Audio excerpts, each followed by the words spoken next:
Hey everyone, thanks for tuning in. After a day of exploring and checking out the entire State Whitney State Park, or Lake Whitney State Park, we're back at the campsite now. I wanted to take this opportunity to talk to you guys a little bit about gross vehicle weight range. So, when we talk about a truck, such as this, my 2020 F-250, these trucks are designated with a specific gross vehicle weight range. And that can be found here in the door jamb. If you look here on the sticker, of course you got your VIN number and all that other good information, but it says gross vehicle weight range of 10,000 pounds. And I think the F350s are 14,000, and I believe the F450s are 14 as well. Not sure, but we're going to talk a little bit more about that too. But anyway, so we have gross vehicle weight range, 10,000 pounds. And then we have gross axle weight range, which looks like the front is 4,800 pounds and the rear is 6,340. I need my reading glasses. And it says over here, the combined weight of occupants and cargo must never exceed 3,375 pounds. Full tank of gas, occupants, truck, and cargo cannot exceed 10,000 pounds. That's the gross vehicle weight range. So, I took my truck to the scales, to the CAT scales, about a year ago when I first started the slide-in camper purchasing process. When I started my search, that is. And I weighed in about 6,700 pounds. And that was with a full tank of gas, me, my girlfriend, and a cooler full of ice to simulate any supplies we might have brought with us. And I weighed in at 6,700 pounds. So in my mind, I thought, okay, so I've got about 3,300 pounds to play with to stay within the gross vehicle weight range of 10,000 pounds. My front axle weighed in at 3850. That's what the scale, they weigh both axles separately. So front came in at 3850, and then the rear came in at 2850. And again, that's with a full tank of gas, me, my girlfriend, and a cooler full of ice. And for a combined weight of about 6,700 pounds. So I knew in my mind, okay, I'm going to have about 3,300 pounds to play with. Now, when I chose the HS 750, Palomino HS 750, it advertised a dry weight or a ship weight of 1,870 pounds. Now, bear in mind, that does not include any options such as the air conditioning, the microwave, the television. Don't have a TV yet, but probably end up with getting one eventually. But anyway, that doesn't include any of those options. It also does not include water or, no water in the tank. So it does not include water or LP gas. And of course the holding tanks are considered empty as well. Now, a good rule of thumb is you can easily add about 1,000 pounds to the total weight of the camper once it's optioned out and you've provisioned it with food, beer, camping supplies, fishing gear, all that good stuff. That's all going to add to the weight of the camper. And like I said, a good rule of thumb, so if you got a dry ship weight of about 1,900 pounds, you can easily add another 1,000 pounds to that, and that'll give you a rough estimate of what your camper weighs, fully provisioned. But you do have to take into consideration all the options. Like I said, air conditioning, microwave, all that good stuff. And of course, once you've loaded it with food and other supplies. Now, with regard to the truck itself, as I mentioned in another video, I chose the XL package. For me, this of course is the base package, base model for Ford. But for me, it was optioned out. It was optioned out as well as I could wish for. So, like I said, I got my F x4 off-road package for one, which includes some skid plates for the fuel tank and the transmission and some upgraded shocks. And then of course I got the camper package, which I think I've mentioned before includes the stabilizer bar in the rear, and also Ford's slide-in camper certification. So it's optioned out pretty well. I've talked about my upfitter switches before that are wired to a relay box under the hood, bus bar, so you can run light bars and maybe a winch or whatever. And then, of course, it came with the trailer brake control built in, so that's nice. Four-wheel drive. I wanted four-wheel drive, of course.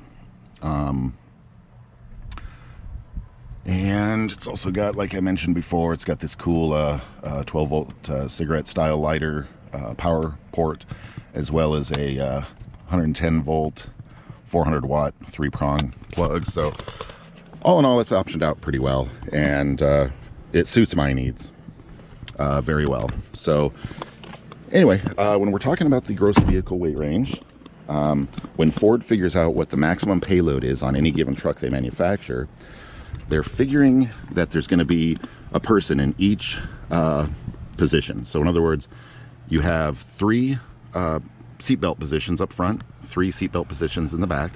So those are considered occupiable seats. So Ford figures 150 pounds for each individual. They obviously haven't weighed me in a while, not since high school, but that's neither here nor there. So if you figure 150-pound person here, here, and here, that gives you what, 900 pounds?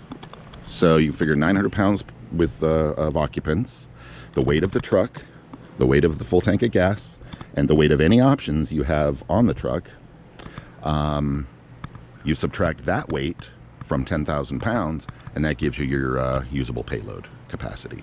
So you want to make sure when you load a sliding camper into the bed of your truck, that camper doesn't take the combined weight over the gross vehicle weight range.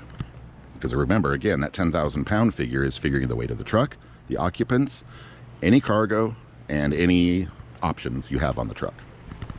And that's why I chose the XL. Like I said, it's optioned out quite substantially, and it suits my needs. And I also wanted to maximize my payload.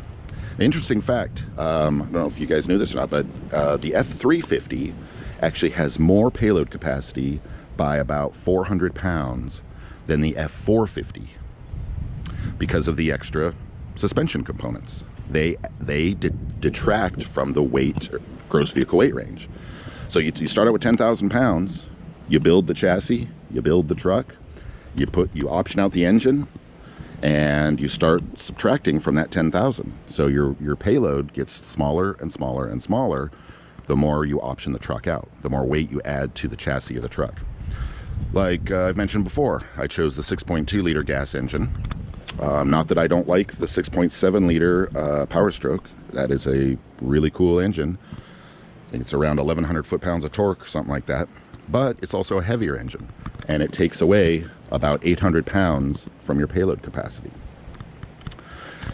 So again, when I weighed the truck at the scales with a full tank of gas, myself, my girlfriend, and a cooler full of ice to simulate any equipment we might bring with us, that kind of gave me a rough idea, 6,700 pounds, where I was going to fall, how much camper could I carry. So 10,000 minus 6,700, I knew it was going to be about 3,300 pounds. This camper weighs in about, dry weight is about 1,870 pounds. And of course, you start adding the air conditioning, the microwave, and whatever else. So, you load it full of groceries and provisions and camping equipment, all that good stuff. Like I said earlier, a good rule of thumb is about 1,000 pounds over whatever the dry ship weight is. Now, I haven't actually taken the truck and the camper to the scales yet, but I intend to do that here soon. So I can see right where I'm at as far as make sure I'm within my gross vehicle weight range. I'm not exceeding that 10,000 pounds. One other thing I wanted to discuss real quick here is camper center of gravity. So Palomino advertises that the HS 750, properly provisioned and properly loaded, has a center of gravity of 27 inches. So what you're going to do is you're going to start here at the front wall of the bed and work back 27 inches, roughly. And that's going to tell you where the center of gravity of the camper is. And another good rule to think about is about 10% of the camper is going to be transferred to the front axle, and about 90% is going to be carried by the rear axle, or burdened by the rear axle. You want the center of gravity to be forward of the center line of the axle, the rear axle. And so 27 inches put me right about 6 or 7 inches ahead of the center line of the axle. Now, of course, that again is properly loaded and provisioned. If I leave the water tank empty and I decide to fill the bathroom full of six-packs and other supplies, well, that center of gravity, of course, is going to move aft. What you don't want is the center of gravity to be behind the center line of the rear axle. That's what you don't want. That's just going to put undue stress on the suspension components, and also it's going to take weight away from the front axle. Which, if you're severely overloaded, I've seen some truck campers going down the road before that probably shouldn't be. And if you're severely overloaded, you're going to lose steering ability. The braking's going to be adversely affected. You just want to make sure that your rig is safe to roll down the road. And remember, everything that you add to the truck, from my fast gun tie downs to the torque lift chassis mount, frame mount supports, that all adds weight. I put a can of Campbell's soup in the cabinet. That adds weight, right? And that, of course, is going to be taking away from our usable payload capacity. And it might take us over, something as silly as a can of soup, take you over your 10,000 pound gross vehicle weight range. Now, something else to think about if you have a camper, and I don't yet own a boat, not to say it won't happen. If you're going to carry a sliding camper and you have a boat trailer, you got to consider that the truck might be able to pull the weight of the boat, no problem. But the tongue weight of that trailer needs to be calculated into the payload of the truck, because remember, the truck frame is taking the burden of not only the sliding camper, but also the tongue weight of the boat trailer, or horse trailer, or whatever utility trailer, jet ski trailer, whatever you might be pulling. So let's say, for example, I took this whole rig, fully loaded with food, fully provisioned out, all my options, full tank of gas, 2 occupants, and some supplies, and I take it to the scales, and let's say it weighs in at 9,500. I'm going to do that at some point, and I'll certainly let you guys know what that figure. I'd even make a video of a trip to the scales. That sounds like a good idea. And let's say I weigh in at 9,500 pounds. Well, and I plan to pull a trailer, and that trailer's tongue weight is 300 pounds. Well, now I'm at 9,800 pounds. So I'm still within my 10,000 pound gross vehicle weight range, and still safe to go down the road. And there's another factor called combined weight range, which means the combined weight of the truck, the cargo, and whatever trailer you're pulling cannot exceed a given amount. I don't know what that spec is on this truck. Since I don't pull a trailer, I haven't really looked into it. But anyway, that's about it. Oh, and I don't know if you guys saw my video on these bug screens. Those are pretty cool. Another one of my Techtok videos. But anyway, again, we're out here at Lake Whitney after a day of exploring. We're ready for our second night, and it's a great place. It's a great park. Clean restrooms, great campgrounds, quiet, fairly heavily wooded, as I mentioned earlier, which I really appreciate. And the lake is beautiful, as you saw. Yeah, and we actually spent a few hours in the town of Whitney, which is really pretty cool. We went to a winery. It's called the Juniper Cove Winery. They do wine tasting. Danielle picked herself up a couple of bottles of Texas-made wine. Apparently the grapes are grown here in Texas as well. So guys, thanks for tuning in. Please hit that like and subscribe button, and if it seems like I know what I'm talking about, and we'll see you down the road.